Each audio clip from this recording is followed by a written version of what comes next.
Good morning my dear students. আশা করি সবাই সৃষ্টিকর্তার অশেষ রহমতে ভালো আছো। আজ আমরা এইচএসসি উচ্চতর গণিত প্রথম পত্রের পঞ্চম অধ্যায়ের ষষ্ঠ ক্লাস করতে যাচ্ছি। আমরা সমাবেশ অধ্যায়ের অর্থাৎ কম্বিনেশন অধ্যায়ের আজ আমরা দ্বিতীয় ক্লাস করব। দেখো, এর আগে আমরা কিন্তু 1 থেকে 4 পর্যন্ত যে ক্লাস করেছি সেটা হচ্ছে পারমুটেশন বা বিন্যাসের। আমরা এর আগে 5 নাম্বার যে ক্লাসটি করেছি ওটা হচ্ছে সমাবেশের প্রথম ক্লাস। ওকে, কম্বিনেশন বা সমাবেশের ওটা হচ্ছে প্রথম ক্লাস। আজ হচ্ছে কম্বিনেশন বা সমাবেশের দ্বিতীয় ক্লাস। তোমরা যারা 5 নাম্বার ক্লাসটা করো নাই, তোমরা অবশ্যই 5 নাম্বার ক্লাসটা আগে দেখে আসবে এবং ওখানে দেয়া যে হোমওয়ার্কগুলো আছে সেগুলো প্র্যাকটিস করবে। তাহলে আজকের ক্লাসটি তোমাদের বুঝতে সুবিধা হবে, ঠিক আছে? এবং তোমরা, আমি আশা করি আমাদের অনলাইনে দেয়া ক্লাসগুলো তোমরা নিয়মিত বাসায় করবে এবং হোমওয়ার্কগুলো বাসায় প্র্যাকটিস করবে। তো আজ আমরা দেখো যে অঙ্কটি করব, দেখো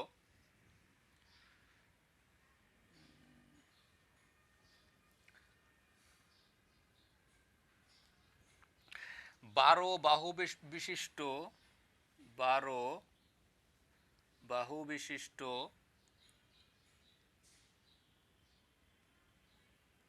বিশিষ্ট একটি সমতল ক্ষেত্রের একটি সমতল ক্ষেত্রের কৌণিক বিন্দুগুলা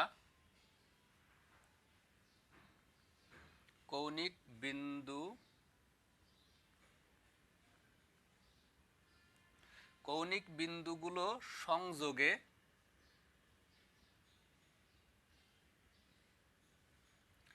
কতগুলি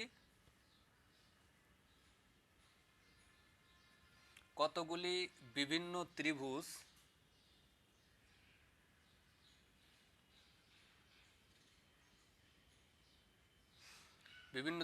গঠন করা যায়।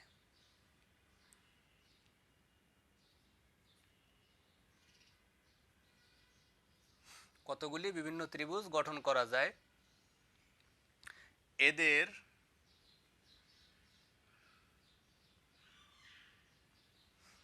এদের কতগুলি কর্ণ আছে।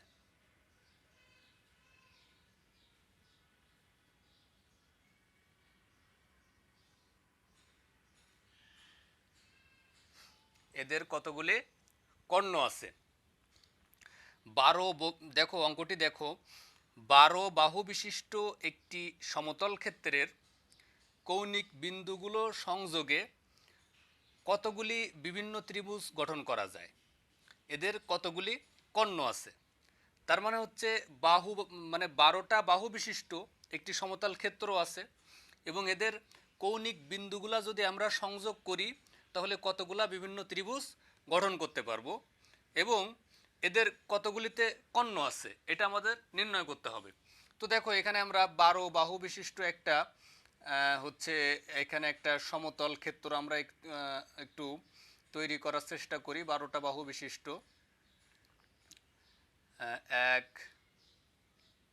একটা বাহু, হচ্ছে দুইটা বাহু, তিনটা, চারটা, পাঁচটা, 6, 7, 8, 9, 10, 11, 12। এখানে যদি দিই 1, দেখো খেয়াল করো, 2, 3, 4, 5, 6, 7, 8, 9, 10, 11, 12। দেখো, এই 12 বাহু বিশিষ্ট একটা সমতল ক্ষেত্র, 12 বাহু বিশিষ্ট একটা সমতল ক্ষেত্র। এখানে বলছে কৌণিক বিন্দুগুলা সংযোগে কতগুলা বিভিন্ন ত্রিভুজ গঠন করা যায়। এখন দেখো এখানে কৌণিক বিন্দু কয়টা আছে, 1 2 3 4 5 6 7 8 9 10 11 12। তাহলে কিন্তু এই 12টা বাহু বিশিষ্ট একটা সমতল ক্ষেত্রের কৌণিক বিন্দু আছে, আমরা দেখলাম কয়টা, 12টা। আমরা সবসময় মনে রাখবো বাহু যে কয়টা থাকবে তার কৌণিক বিন্দু থাকবে হচ্ছে সে কয়টা।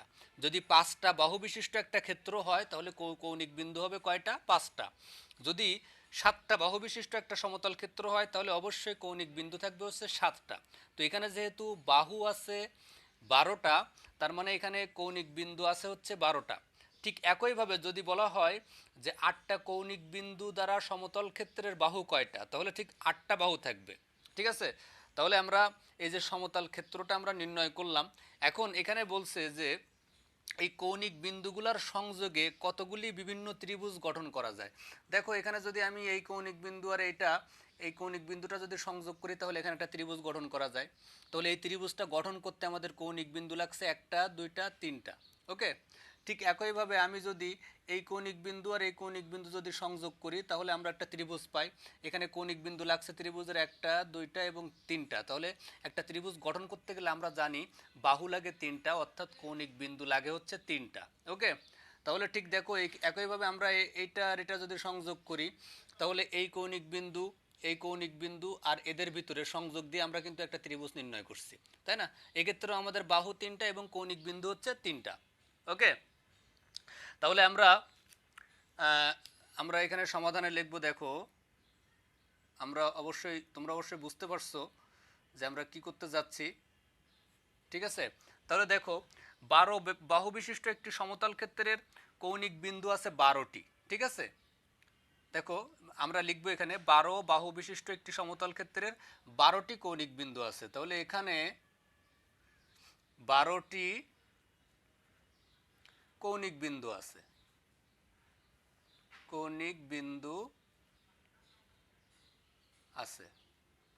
আমরা লিখব 12 বাহু বিশিষ্ট সমতল ক্ষেত্রের 12টি কৌণিক বিন্দু আছে। আমি একটু শর্টে লিখছি যে এখানে 12টি কৌণিক বিন্দু আছে। ঠিক আছে, এবং এই একটা ত্রিভুজ নির্ণয় করতে গেলে আমাদের কৌণিক বিন্দু লাগছে কয়টা, 3টা করে। এখানে 1টা 2টা 3টা দিয়ে একটা ত্রিভুজ হয়েছে, এখানেও এরকম 3টা দিয়ে একটা ত্রিভুজ হয়েছে।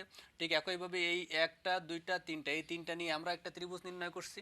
তাহলে ত্রিভুজ নির্ণয় করতে গেলে আমাদের 3টা বাহু লাগবে অথবা 3টা কৌণিক বিন্দু লাগবে। ঠিক আছে, তাহলে দেখো 12টি কৌণিক বিন্দু হতে 3টা কৌণিক বিন্দু নিয়ে গঠিত ত্রিভুজ সংখ্যা। দেখো 12টি হতে 3টি কৌণিক বিন্দু নিয়ে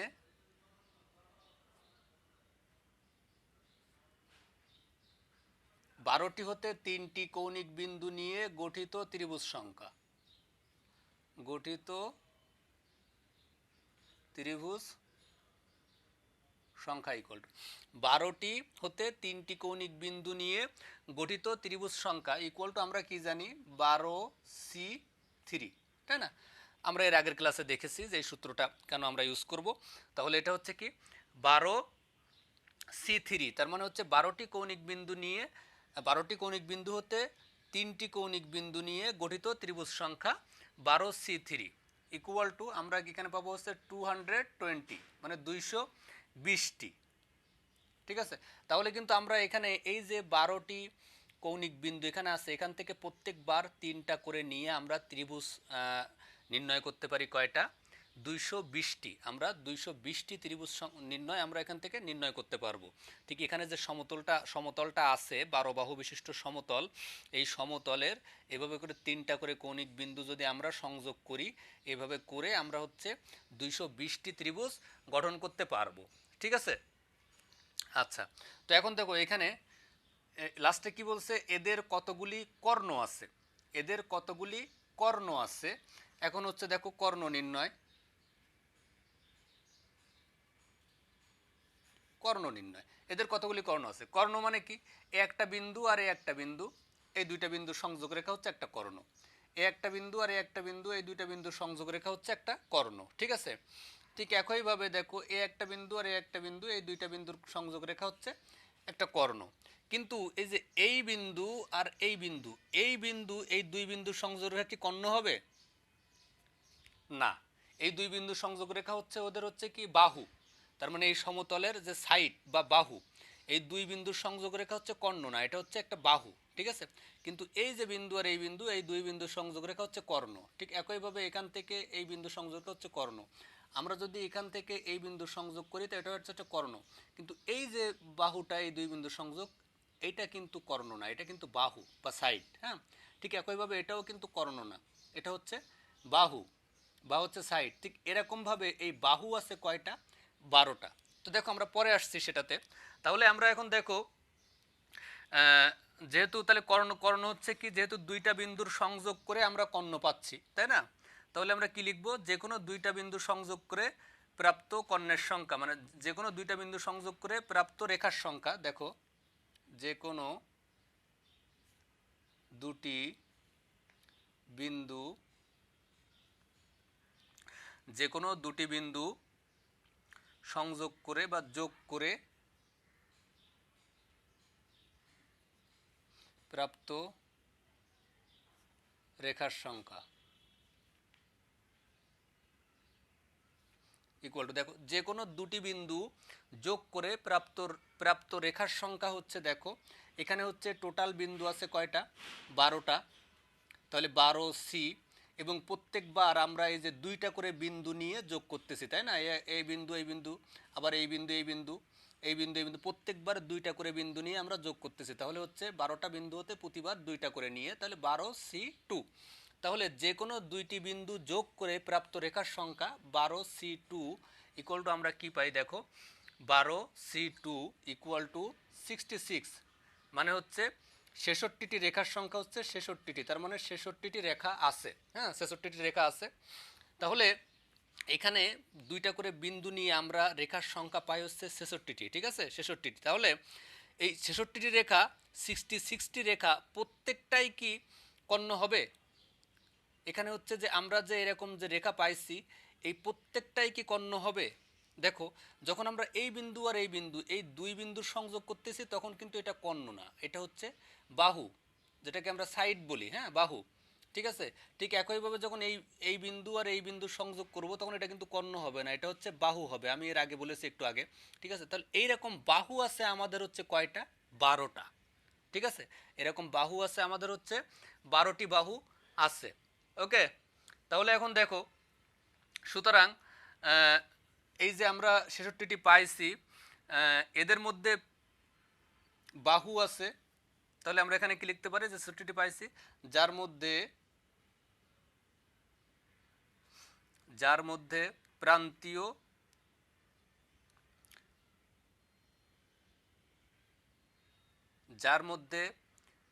প্রান্তীয় বাহু হচ্ছে 12টি,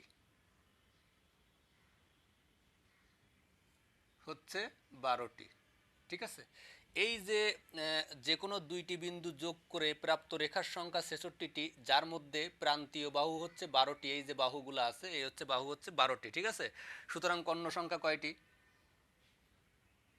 তোমরা নিজেরাই বের করে ফেলো। সুতরাং কর্ণ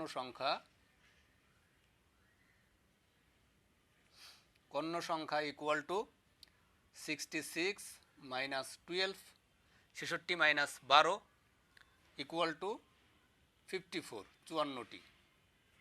ওকে, সুতরাং কর্ণ সংখ্যা হচ্ছে 66 মাইনাস 12 ইকুয়াল টু 54, মানে 54টি কর্ণ আছে, ঠিক আছে। ওকে, তো আমি প্রথম থেকে আবারও একটু বলছি। দেখো এখানে কোশ্চেনটা কি ছিল? 12 বাহু বিশিষ্ট একটি সমতল ক্ষেত্রের, মানে 12টা বাহু বিশিষ্ট একটা সমতল ক্ষেত্রের কৌণিক বিন্দুগুলো সংযোগ করে বা বিন্দুগুলোর সংযোগে কতগুলি বিভিন্ন ত্রিভুজ গঠন করা যায়। মানে এই যে ত্রিভুজ, বিভিন্ন ত্রিভুজ গঠন করা যায়, এদের কতগুলি কর্ণ আছে। ওকে, তো প্রথমে আমরা ত্রিভুজ গঠন করব, এরপরে হচ্ছে আমরা কর্ণতে যাব। তো আমরা জানি যে 12টা বাহু যদি দেয়া থাকে, তাহলে কৌণিক বিন্দু আছে 12টা। এবং একটা ত্রিভুজ গঠন করতে গেলে আমাদের কৌণিক বিন্দু লাগে হচ্ছে 3টা। তাহলে 12টি কৌণিক বিন্দু হতে 3টা কৌণিক বিন্দু নিয়ে 12C3 ইকুয়াল টু 220টি উপায়ে আমরা বা 220টি ত্রিভুজ আমরা গঠন করতে পারি। ওকে, এখন আমরা কর্ণ নির্ণয় করব। তো এখন দেখো, কর্ণ নির্ণয় করতে গেলে আমাদের যে কোনো দুই বাহুর সংযোগ রেখা হচ্ছে, মানে সরি, যে কোনো দুই কৌণিক বিন্দুর সংযোগ রেখা হচ্ছে একটা কর্ণ। ঠিক আছে, তো এরকম কৌণিক বিন্দুর সংযোগ রেখা 12টি কৌণিক বিন্দুর থেকে প্রত্যেকবার 2টি করে নিয়ে আমরা এরকম রেখা পাই হচ্ছে 66টি। কিন্তু আমরা আরও একটা জিনিস খেয়াল করব যে এই বিন্দু এবং এই বিন্দু, এই দুই বিন্দুর সংযোগ রেখা কিন্তু কর্ণ না, এটা হচ্ছে বাহু। এরকমভাবে আমাদের বাহু আছে হচ্ছে 12টা। ঠিক আছে, তাহলে এই 12টা বাহু আমরা এখান থেকে বাদ দিয়ে দিব, তাহলে আমরা কর্ণ পাবো হচ্ছে 66 মাইনাস 12 ইকুয়াল টু 54, মানে 54টি কর্ণ আমরা পাবো। ঠিক আছে, তো হচ্ছে এরপরে আমরা আরও একটি ম্যাথ করব। দেখো হচ্ছে একজন পরীক্ষার্থীকে একজন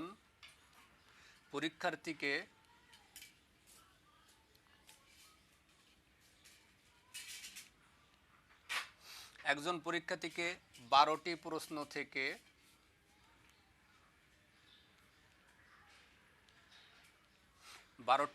থেকে 6টি প্রশ্নের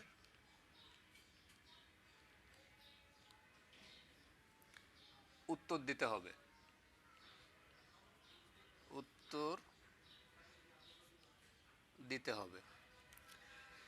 তাকে প্রথম পাঁচটি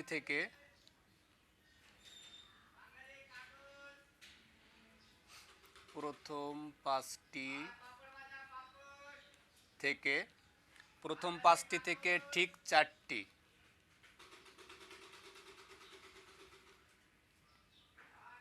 প্রশ্নের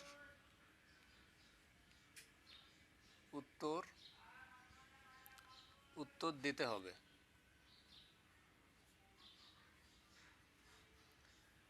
প্রথম 5টি থেকে ঠিক 4টি প্রশ্নের উত্তর দিতে হবে। সে কত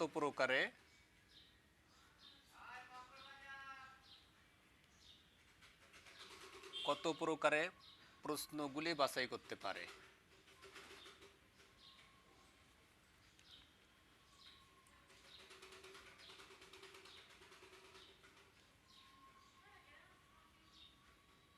দেখো, কোশ্চেনটা খেয়াল করো, সে কত প্রকারে প্রশ্নগুলি বাছাই করতে পারে বা বাছাই করতে পারবে।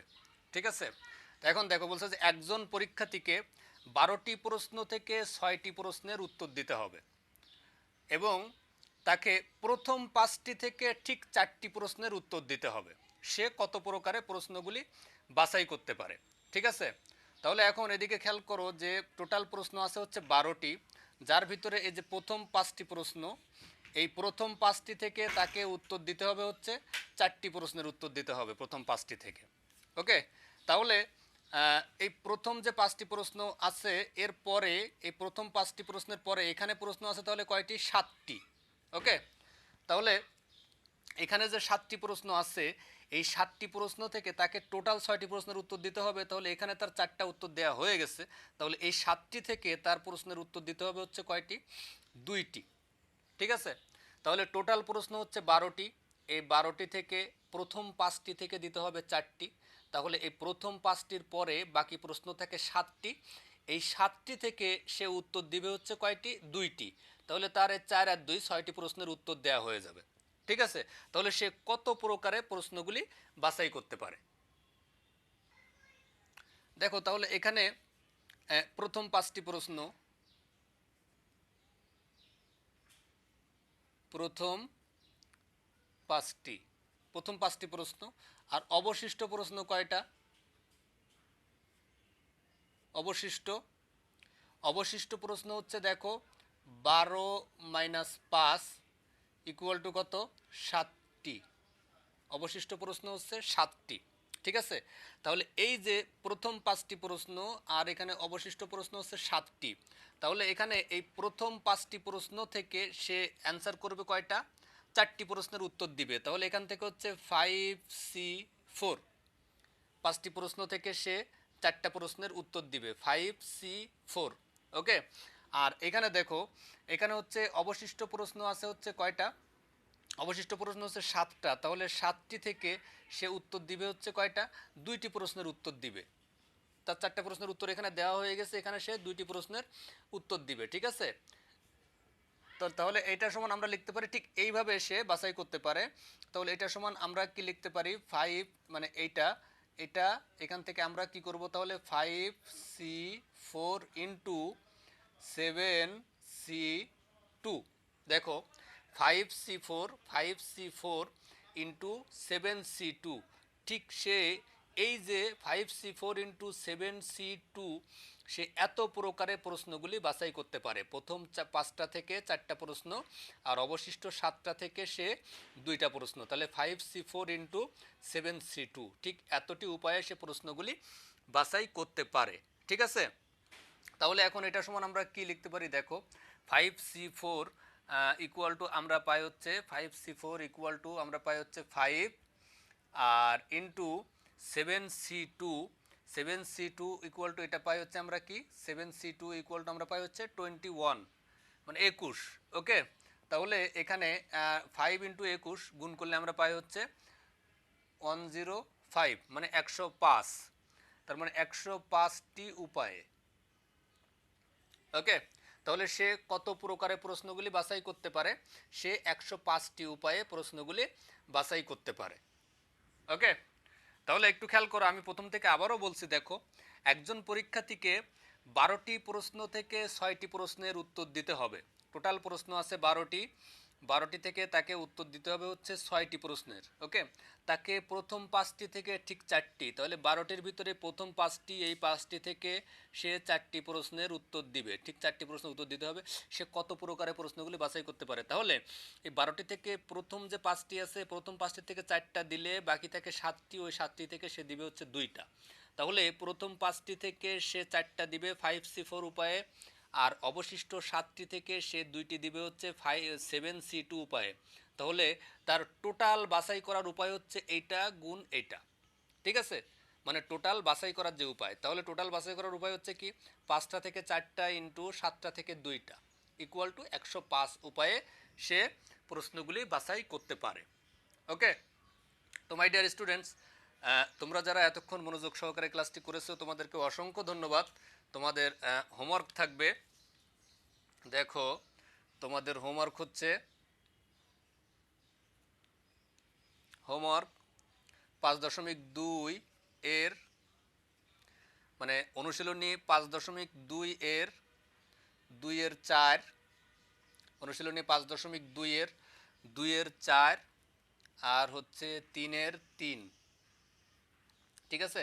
অনুশীলনী 5.2 এর প্রথম, মানে হচ্ছে প্রথম পত্রের 5.2 এর 2 এর 4 এবং হচ্ছে 3 এর 3, এবং সাথে এই আজকে যে অঙ্কগুলো আমরা করেছি সেই অঙ্কগুলো তোমরা খাতায় সুন্দর করে প্র্যাকটিস করবা, ঠিক আছে, এবং খাতায় সুন্দর করে উঠায় রাখবা। এটা হচ্ছে তোমাদের হোমওয়ার্ক। তো মাই ডিয়ার স্টুডেন্টস, একটা কথা তোমরা অবশ্যই মাথায় রাখবে, সেটা হচ্ছে যে করোনার সংক্রমণ এখন কিন্তু আবার ঊর্ধ্বমুখী। আমরা সবাই সচেতন থাকব, মাস্ক ব্যবহার করব, এবং হচ্ছে জনসমাগম এড়িয়ে চলবো। খুব প্রয়োজন না হলে বাসা থেকে বের হব না, ঠিক আছে। সবাই সুস্থ থাকবো। ধন্যবাদ সবাইকে।